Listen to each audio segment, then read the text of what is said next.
Hello student, this is Kapoor sir. Welcome on my YouTube channel. Today's topic is Bohr's theory of hydrogen-like atoms from the atomic structure of class 12th.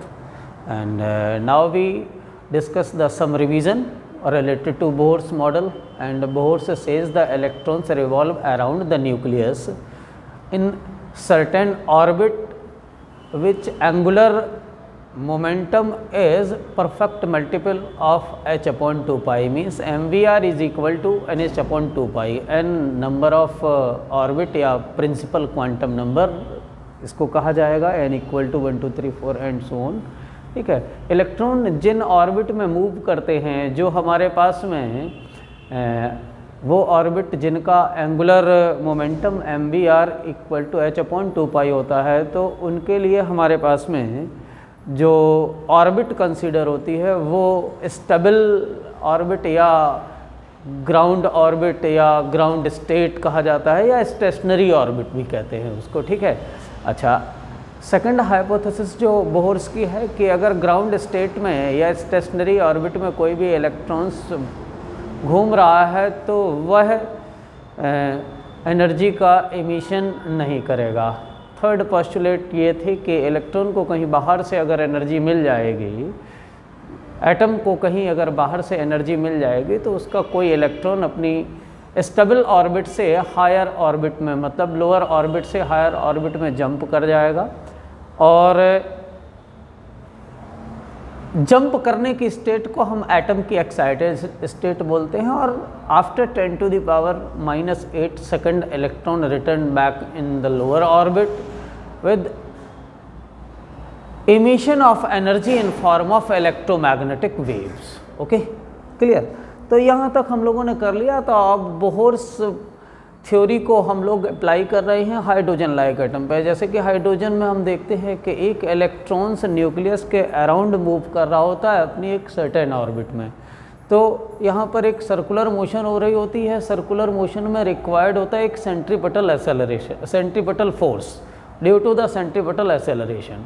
Okay, देखो, जब भी object, अगर कोई charge object है और उसके पास acceleration है, तो you well known about that कि when the charge body is accelerated according to the electrodynamics, the release the energy in form of electromagnetic waves।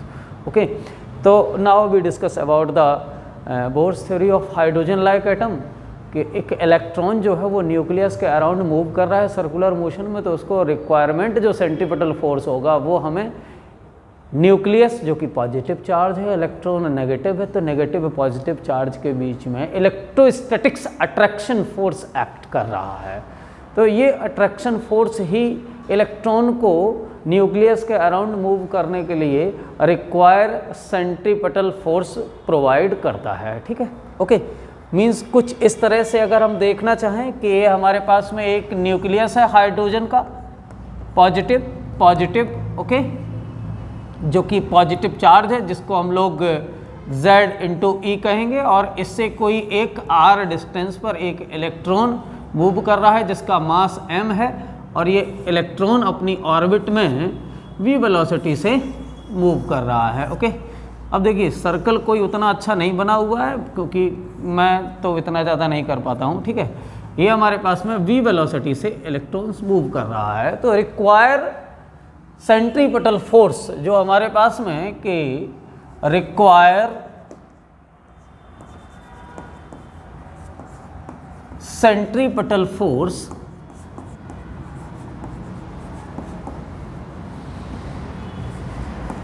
Of electrons will be found by electrostatic force, found by electrostatic force. Okay, means आप बोल सकते हैं कि mv² upon r is equal to 1/4 pi epsilon naught ZE, charge of nucleus into charge of electron divided by distance between, square of distance between them. Coulomb's law को apply किया गया है यहाँ पर, और कूलम्ब्स फोर्स जो है वो सेंट्रीपिटल फोर्स को प्रोवाइड करता है। यहाँ से R से ये एक r कैंसिल हो जाएगा, तो हमारे पास mv² इज इक्वल टू मिल जाएगा 1/4πε0 Ze²/r। ठीक है, इक्वेशन नंबर 1 डाल दीजिएगा मेरे दोस्त। यहीं पे अप्लाई करते हैं हम लोग अकॉर्डिंग टू बोहर्स थ्योरी। ठीक है, मीन्स क्या कि ये इलेक्ट्रॉन्स कहाँ घूम रहा होगा, ये इलेक्ट्रॉन्स वहाँ घूम रहा होगा जहाँ पर mvr is equal to NH/2π होगा। ओके, इसको हम लोग स्क्वायर करते हैं। ठीक है, स्क्वायरिंग बोथ साइड, और स्क्वायर करने के बाद में हमें क्या मिल जाता है देखेंगे, m² v² r² equal to n² h²/4π²। मेरे दोस्त इसको नाम दे देते हैं इक्वेशन 2। उम्मीद करता हूँ कि आप लोगों ने नोट कर लिया होगा। एक बार स्क्रीनशॉट लेंगे और हम लोग यहाँ पर काम करेंगे, डिवाइड 2/1। अब ये करने जा रहे हैं। ठीक है प्यारे बच्चों, स्क्रीनशॉट जरूर ले लीजिएगा। मैं थोड़ा साइड से हो जा रहा हूँ, स्क्रीनशॉट ले लेंगे अपना नोट करने के लिए। चलिए आगे बढ़ते हैं, नेक्स्ट देखते हैं अगले कॉन्सेप्ट पे और अगली बात करते हैं। यहाँ पर हमारे पास में 2 इक्वेशन हो गए और करना क्या है, dividing equation 2 by equation 1। Okay, तो लीजिए डिवीज़न कर देते हैं हम लोग। Equation 2 means mv² divided by equation 1 mv² is equal to, हमारे पास में equation 1 n² divided by 4π² into mv² r² equal to n² h²/4π² आ गया, डिवाइडिंग 1/2। ओके, तो mv² r² divided by mv² equal to n² h²/4π² into ये हमारे पास हो जाएगा 4πε0 r divided by Ze²। Okay clear, यहाँ से जो कैंसिल हो जाते हैं उनको कैंसिल कर देते हैं। ये हमारे पास इस तरह से कैंसिल हो गए। यहाँ से r से ये r कैंसिल हो जाएगा, v² से ये कैंसिल हो जाएगा, और m² है तो इसका हमारे पास में एक पावर कैंसिल हो जाएगा। यहाँ से बचेगा mr is equal to n² h²/0 divided by πZe²। Okay, r की वैल्यू निकाल लेते हैं। यहाँ पे हम लोग एक जनरल वैल्यू r की हमारे लिए आकर के ये कुछ इस तरह से आ जाती है, r is equal to n² h²/0 divided by πmZe²। Okay, ये हमारे पास में कुछ इस तरह से हो गया। क्लियर, तो हमारे पास में रेडियस की वैल्यू आ गई। अब रेडियस की वैल्यू जो आई हुई है, इसी वैल्यू से हम लोग हाइड्रोजन एटम की रेडियस को फाइंड आउट करने की कोशिश करेंगे। तो यहाँ से आप देख रहे हैं कि यहाँ पर हमारे पास में r directly proportional to n²। Okay, इस बात को आप लोगों ने नोट भी कर लिया होगा, नहीं नोट कर रहे हैं तो आप नोट कर लीजिएगा। क्लियर, ये चीज़ हमारे पास में। अब हम लोग बात कर रहे हैं चूँकि हाइड्रोजन लाइक एटम की, एंड नाउ तो then we see for hydrogen atom. तो हाइड्रोजन एटम के लिए हम लोग बोहर्स रेडियस फाइंड आउट कर रहे हैं। ओके, तो यहाँ से for hydrogen atom Z equal to 1 हो जाएगा, n इक्वल टू 1 क्योंकि ऑर्बिट इसके लिए 1 होती है। Therefore R1 is equal to हमारे पास में Z1 है और N1 है, वो आ जाएगी value h²/0 divided by πmE²। Okay, तो इसको हम बोलते हैं Bohr radius. This is called Bohr radius. सबकी वैल्यू रखने पर हमारे पास में R1 इक्वल टू आता है 0.53 angstrom.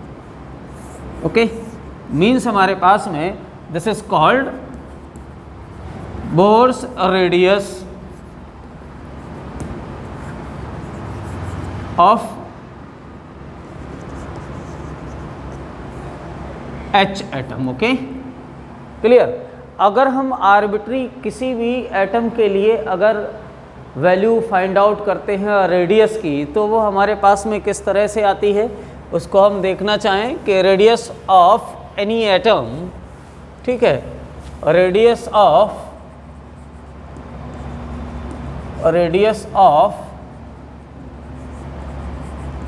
Any atom R is equal to, generally हमें मिल जाएगी R1 इंटू R1 की ये जो वैल्यूज़ हैं, मीन्स हमारे पास में क्या आ जाएगा, into n square upon z। Clear. इसको हम बोल सकते हैं क्या, 0.53 into n square upon z। याद रखें आप लोग कि z जो है वो यहाँ पर एटॉमिक नंबर है, तो ये हमारे पास r की वैल्यू आ जाएगी इतने एंगस्ट्रॉम किसी भी ऑर्बिट के लिए, ठीक है, किसी भी एटम्स के लिए। तो यहाँ पर हम लोग फाइंड आउट कर सकते हैं r की वैल्यू। तो r की वैल्यू हमारे पास क्या मिली, this is the value of r, ठीक है, जनरली। और ये हमारे पास में बोहर रेडियस की वैल्यू है, ये जनरल रेडियस की वैल्यू है और ये बोहर रेडियस की वैल्यू है। It is also the value of, ठीक है, रेडियस ऑफ जनरल ऑर्बिट। किसी भी एटम के अगर हम ऑर्बिट के रेडियस फाइंड आउट करना चाहते हैं तो हम इन दोनों फार्मूलों को यूज कर सकते हैं with the help of hydrogen atoms के या बोहर रेडियस के फार्मूले के साथ में। Okay, clear. तो ये चीज़ हमारी कंफर्म हो गई। अब हम लोग आगे बढ़ते हैं।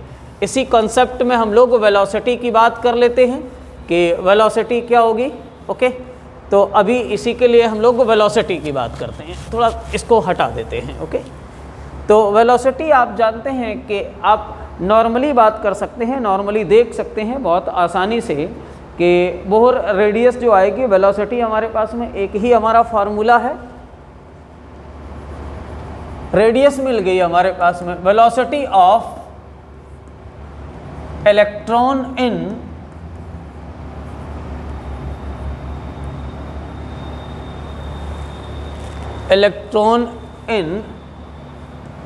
ठीक है, बोहर्स ऑर्बिट या इलेक्ट्रॉन, ठीक है, इन हाइड्रोजन एटम। ओके, तो यहाँ से हम लोग देखते हैं कि mvr is equal to NH upon 2 pi है।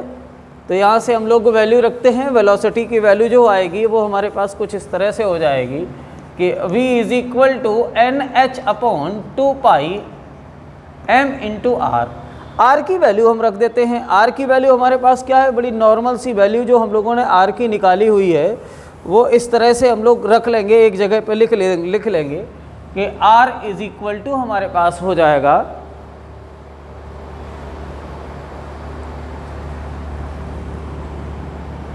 n square h square epsilon not pi m ZE square. Okay, clear. इस चीज़ को हम लोग याद रखेंगे और यहाँ पर हम लोग इंक्लूड करेंगे कि ये वैल्यू क्या होनी चाहिए। तो ये हमारे पास हो जाएगा NH अपॉन 2 पाई m, ठीक है। r की वैल्यू यहाँ से उठा करके रखी जाएगी तो वो हो जाएगा पाई m ZE square divided by n square h square epsilon not.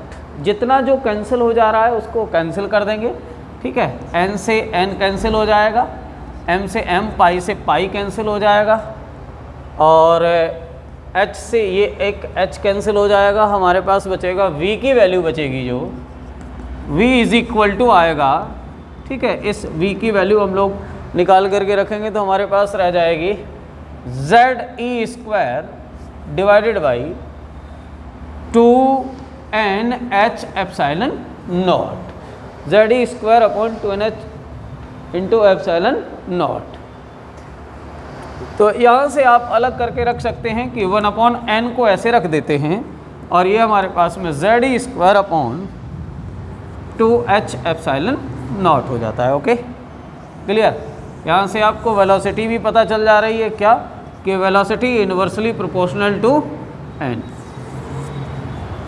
Clear. Velocity की जो वैल्यू होती है वो n की वैल्यू के प्रोपोर्शनल होता है। मीन्स कि जैसे जैसे n घटती जाएगी, कम होगी, मीन्स न्यूक्लियस के पास वाले एटम की वेलोसिटी, इलेक्ट्रॉन्स की जो वेलोसिटी होगी वो ज़्यादा होगी, और जो न्यूक्लियस से डिस्टेंस पे होता जाएगा उसकी वेलोसिटी कम होगी। क्लियर, ये बात समझते रहिएगा। बोहर्स के लिए हम लोग बात करते हैं, ठीक है, फॉर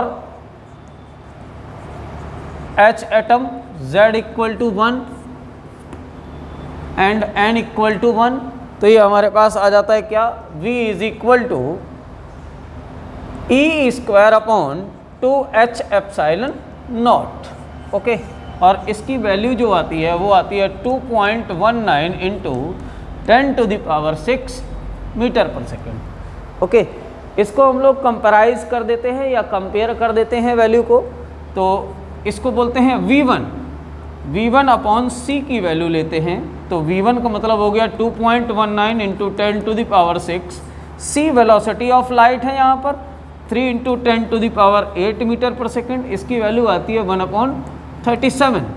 ठीक है, this is called the structural constant. ठीक है, इसको हम बोलते हैं, ठीक है, स्ट्रक्चरल कांस्टेंट या स्ट्रक्चर कांस्टेंट। क्लियर, तो ये हमारे पास में वेलोसिटी हो गई। वेलोसिटी के बाद में हम लोग एनर्जी को फाइंड आउट कर लेते हैं कि एनर्जी क्या होगी। स्टेबल इलेक्ट्रॉन की एनर्जी के कॉन्सेप्ट को थोड़ा समझिएगा बहुत अच्छे तरीके से। ये हमारे पास में वेलोसिटी थी H एटम, और वेलोसिटी की वैल्यू हमारे पास में ये आ गई। यहाँ पर वेलोसिटी रख देता हूँ मैं लिख करके, जिससे कि आपको याद रहे 1/NZE square divided by 2H epsilon not. हमने रेडियस भी फाइंड आउट कर ली, हमने वेलोसिटी भी फाइंड आउट कर ली। Okay, clear. अभी हम लोग बात करेंगे एनर्जी पर। एनर्जी ऑफ इलेक्ट्रॉन्स, ठीक है, इन H atom. Okay, hydrogen atom में हम लोग एनर्जी फाइंड आउट करने की कोशिश कर रहे हैं। तो अभी आपको मालूम है कि इलेक्ट्रॉन अपनी ऑर्बिट में